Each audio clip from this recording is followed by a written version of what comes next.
حج کی آخری تاریخ پر آپ نماز فجر پڑھا رہے تھے، نماز فجر کی امامت فرما رہے تھے، ایک ظالم نے آپ پر قاتلانہ حملہ کیا، خنجر سے پے کر پہ وار کر دیا، آپ کو لہو لہان کر دیا، آپ زخمی حالت میں 1 یا 2 دن رہے، اور یکم محرم کو، پہلی محرم کی اس میں اختلاف نہیں ہے، آپ کا انتقال ہو گیا، آپ نے شہادت کا جام نوش فرما لیا۔ کیا تاریخ تھی؟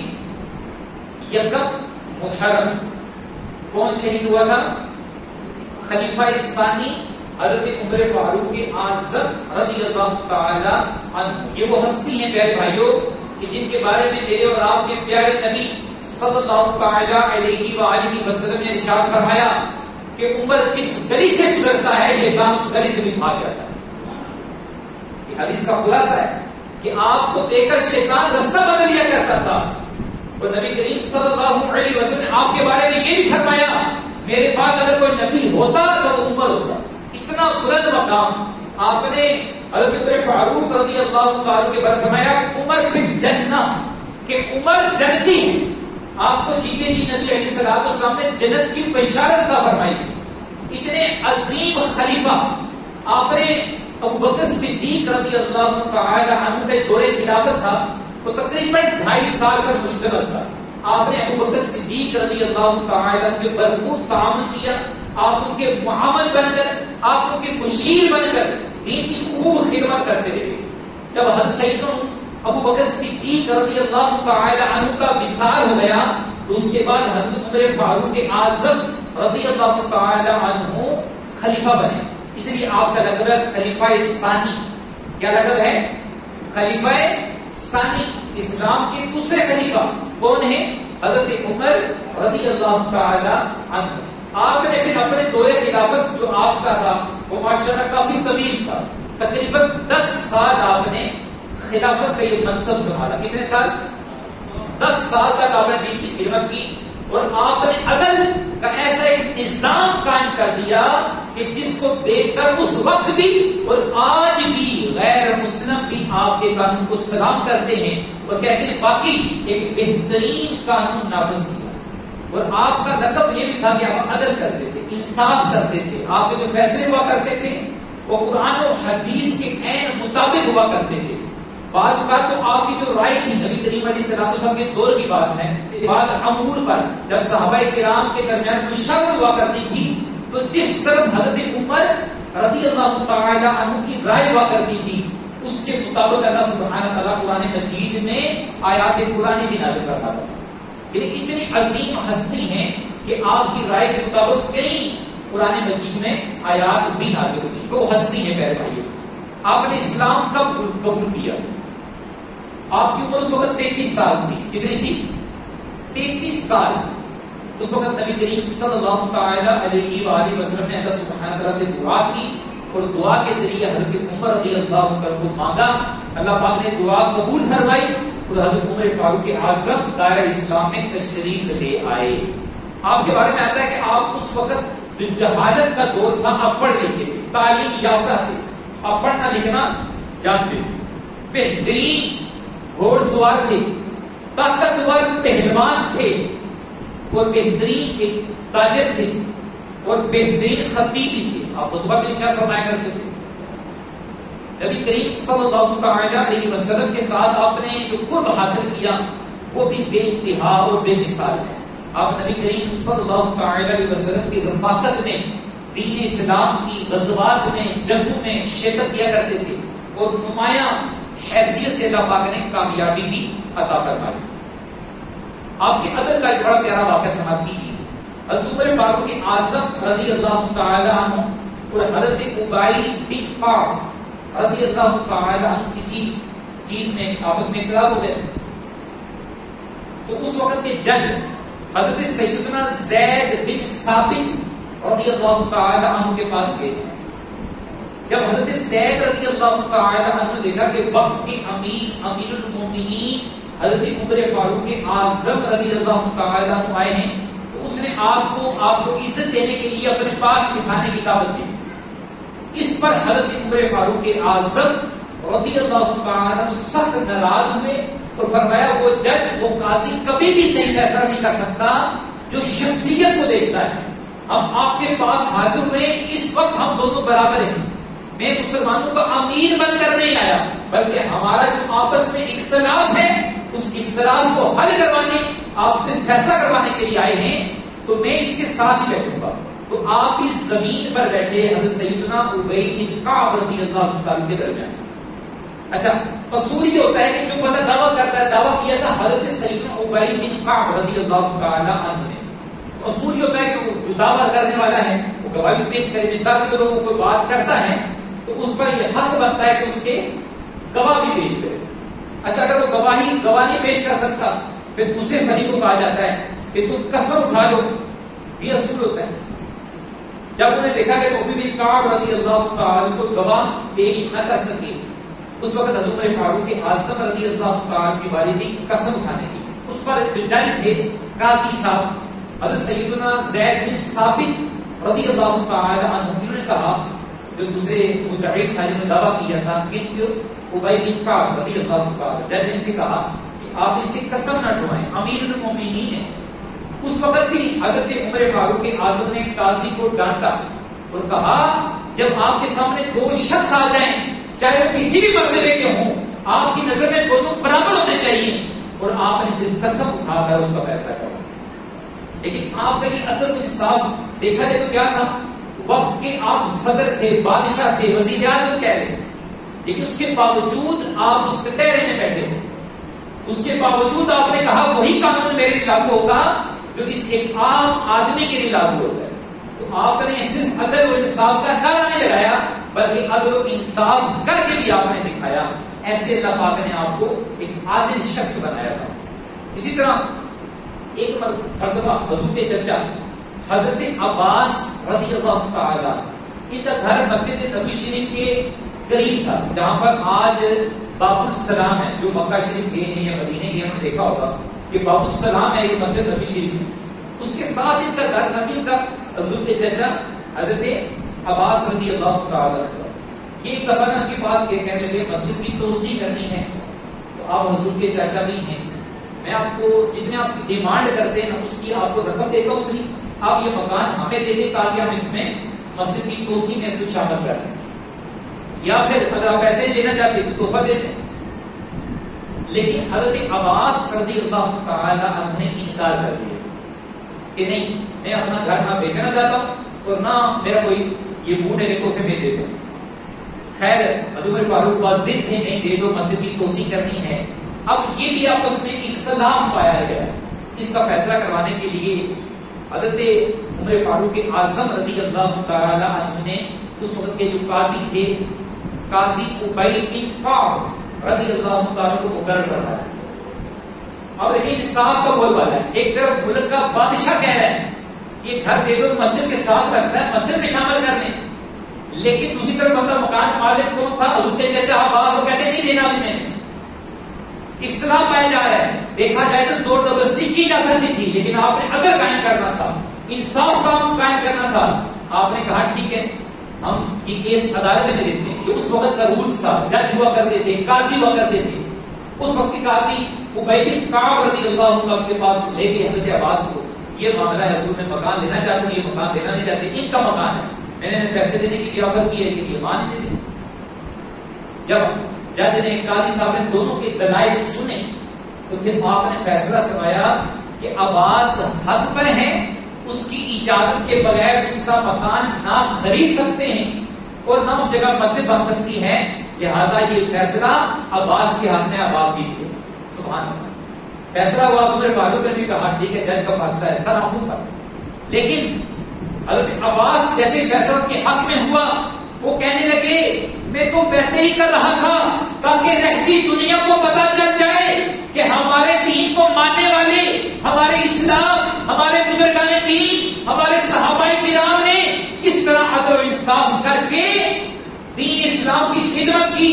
لو میں تم سب کو گواہ بنا کر کہتا ہوں یہ مکان میں نے اللہ کی خوشنودی کے لیے وقف کر دیا, مجھے کوئی پائی پیسہ نہیں چاہیے. سبحان اللہ. ایک طرف انہوں نے میسج کہہ دیا ہے, ایک طرف بادشاہ کھڑا ہے, اور ایک طرف اگر دیکھا جائے دنیاوی لحاظ سے، حالانکہ حضور کے چچا رشتے کے لحاظ سے دیکھا جائے تو بہت بڑا مقام ہے، لیکن ایک عام طور پر دیکھا جائے تو ایک بندے کی بات کو ترجیح دی گئی ہے، اس کی بات کو فوقیت دی گئی ہے، جو اصول ہیں جو حق ہے اس کو ملے گا. اور اس فیصلے سے خوش ہو کر حضرت عباس رضی اللہ تعالی عنہ نے اپنا مکان مسجد نبی شریف کے لیے وقف کر دیا، جو بات الحمدللہ اس وقت مسجد نبی شریف کے اندر شامل ہے.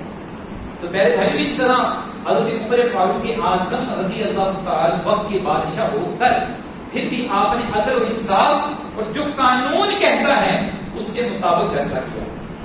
اس سے ہمیں بھی سیکھنے کو ملتا ہے میرے بھائیو کہ ہمیں ہر کس کی اجازت نہیں ہوتی کہ قانون اپنے ہاتھ میں، کوئی معاملہ ہو جاتا ہے تو قانون نہیں قائم کیا جاتا ہے، ایک پولیس ہے، عدالتیں ہیں، اس کے ذریعے معاملات کو حل کیا جائے. ہمارا دین اس چیز کی ترجیح دیتا ہے، اس چیز کی تعلیم دیتا ہے.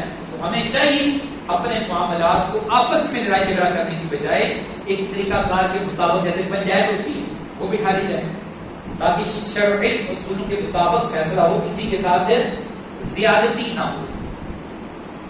حضرت فاروق اعظم رضی اللہ تعالی عنہ وقت کے بادشاہ تھے. آپ نے اپنے جو گورنر تھے مختلف علاقوں کے، مختلف شہروں کے، جو آپ نے گورنر بنائے تھے، ان کے نام آپ نے خط لکھا، ان کی تربیت بھی کیا کرتے تھے.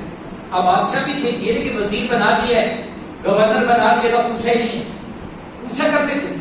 باقاعدہ آپ نے خط لکھا، اور خط میں کیا میسج دیا، آئیے وہ خط کے میں چند باتیں آپ کو سناتا ہوں. اس خط میں لکھا تھا، اے میرے گورنر، سب سے بڑا فرض جو فریضہ ہے تمہارے لیے وہ ہے نماز. حالانکہ حکمران کیا کہتے ہیں، یہ کرو وہ کرو، عام طور پر یہ تنشا اپنے کام کی پڑی ہوتی ہے، لیکن آپ نے فرمایا سب سے بڑا فریضہ تمہارا کیا ہے، نماز کی پابندی کرو. اگر تم نے نماز کی پابندی کی تو دوسرے معاملات اچھے چلیں گے، اور اگر تم لوگوں نے نماز کی پابندی نہ کی، نماز کو ضائع کر دیا تو پھر تم دوسرے فرائض بھی ضائع کر بیٹھو گے. اس قدر آپ کا تربیت کا میرے بھائیوں انداز ہوا کرتا تھا، اسی تو آپ کا نام چلتا ہے. آج بھی یورپ میں آپ کے قانون کو لوگ فالو کرتے ہیں، گورے، انگریز، کرسچن، یہودی، وہ آپ کے قوانین کو ایکسپٹ کرتے ہیں، مانتے ہیں. ایسے نہیں بلکہ انہوں نے قربانیاں دی ہیں اور عدل و انصاف کے مطابق آپ نے کام کیا ہے. ایک مرتبہ اب بادشاہ ہونے کے باوجود آپ کی دیکھیں کہ نماز کی نصیحت کی، دوسری طرف دیکھیں کہ آپ مسجد کے امام تھے، نماز بھی پڑھاتے تھے. اور کوئی بندہ اگر مسجد میں نہیں آتا تو اس کے گھر جا کر اسے پوچھتے بھی تھے، ہاں بھائی نماز کیوں نہیں پڑھی. یہ آپ کا ایک عالم تھا. آپ گناہ کرتے کسی کو دیکھتے تو وہیں سے سزا دیتے. آپ کو گناہ گار دیکھ کر بھی بھاگتے، شیطان بھی آپ کو دیکھ کر بھاگ جاتا کہ عمر آ گئی. ایسی طبیعت تھی کہ آپ کے ہوتے ہوئے نہ تو ناانصافی ہو سکتی ہے اور نہ اس زمین پر گناہ ہو سکتا ہے. ایک دفعہ کا واقعہ ہے، آپ نے فجر کی نماز پڑھائی، پیچھے دیکھا تو یہ نمازی کم نہیں آیا مسجد میں. آپ ان کے گھر چلے گئے، دستک دی فجر کی نماز کے بعد ہی. عام طور پر مجلس سوئے ہوتے ہیں، دستک دی، اندر سے ان کی والدہ بولی، فرمایا آپ کا بیٹا کدھر ہے، آج مسجد نظر نہیں آیا. فرمایا ان کی والدہ کہنے لگی، آج میرا بیٹا رات کو عبادت کرتا رہا ہے اور صبح اس کی آنکھ لگ گئی اور سو گیا. آپ نے وہاں بات ختم نہیں کی، یہ کہا ٹھیک ہے میں چلتا ہوں. آپ نے وہیں کھڑے ہو کر نصیحت کی. فرمایا دین اسلام کے نزدیک اور میرے نزدیک ساری رات نفل پڑھنے سے بہتر ہے بندہ سویا رہے اور صبح اٹھ کر مسجد میں باجماعت نماز ادا کرے. یہ بہتر. ساری رات بندہ جاگے اور فجر کی نماز ادا نہ کرے، ایسی باتوں کا کوئی فائدہ نہیں. اس سے وہ لوگ بھی درس حاصل کریں جو پوری رات محفل ناز کرواتے ہیں اور فجر کی نماز پڑھتے نہیں.